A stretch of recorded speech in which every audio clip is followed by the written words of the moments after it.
സ്റ്റാർട്ടപ്പുകൾ ഫണ്ടിങ് എടുക്കേണ്ടത് ഗ്രോത്ത് ക്യാപിറ്റലിന് വേണ്ടിയിട്ടാണ്. അതായത് വളർച്ചയ്ക്ക് വേണ്ടിയിട്ടാണ് അവർ ഫണ്ടിങ് എടുക്കേണ്ടത്. ഞങ്ങൾ ഗ്രോത്തിന് റെഡിയായോ, ഞങ്ങൾ പിച്ച വെച്ച് നടക്കുന്ന സ്റ്റേജിൽ നിന്ന് നല്ല രീതിയിൽ നടക്കാൻ ഉള്ള പാകത്തിനായിക്കൊണ്ടിരിക്കുകയാണ്. ഈ ഒരു സംഭവമാണ് സ്റ്റാർട്ടപ്പുകൾ ആദ്യം ഇവാലുവേറ്റ് ചെയ്യേണ്ടത്. ഗ്രോത്ത് ക്യാപിറ്റലാണ് funding, equity funding. First thing is you should have a clear market potential. ഈ മാർക്കറ്റ് പൊട്ടൻഷ്യൽ ഇല്ലെങ്കിൽ നിങ്ങൾക്ക് സംഭവിക്കാൻ പോകുന്നതെന്ന് വെച്ച് കഴിഞ്ഞാൽ നിങ്ങൾ ഈ ഫണ്ടിങ്ങിന് വേണ്ടി ഇറങ്ങി പുറപ്പെടുന്നത് വെറുതെയാണ്.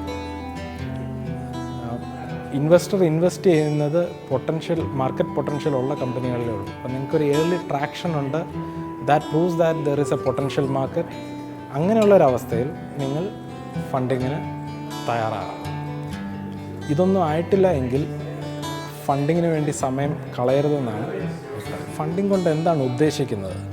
ആ ഡയല്യൂട്ട് ചെയ്യുന്ന ഇക്വിറ്റിയെക്കാട്ടിലും വലിയ ഗെയിൻ ആണോ എനിക്ക് കിട്ടാൻ പോകുന്നത് ഡയലൂഷൻ കൊണ്ട് എന്നുള്ളത് തീരുമാനിക്കേണ്ടത് ആ ഫൗണ്ടർ തന്നെയാണ്.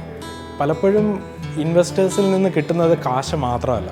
മിക്കവാറുമുള്ള ഏഞ്ചൽ ഇൻവെസ്റ്റേഴ്സ് അല്ലെങ്കിൽ VCs അവർ ആ സ്റ്റാർട്ടപ്പുകളുടെ ജേർണിയിൽ അവരെ ഒരുപാട് സഹായിക്കും, കാശ് കൊടുക്കുന്നതിനപ്പുറമായിട്ട്. For example, access to some of the markets, next round ഫണ്ടിങ്ങിന് വേണ്ടിയിട്ടുള്ള ഇൻവെസ്റ്റേഴ്സിനെ കണക്ട് ചെയ്ത് കൊടുക്കുക, right kind of support. Equity funding എന്ന് പറയുന്നത് it's a statement of faith. So somebody is trusting you, right? That's a big validation.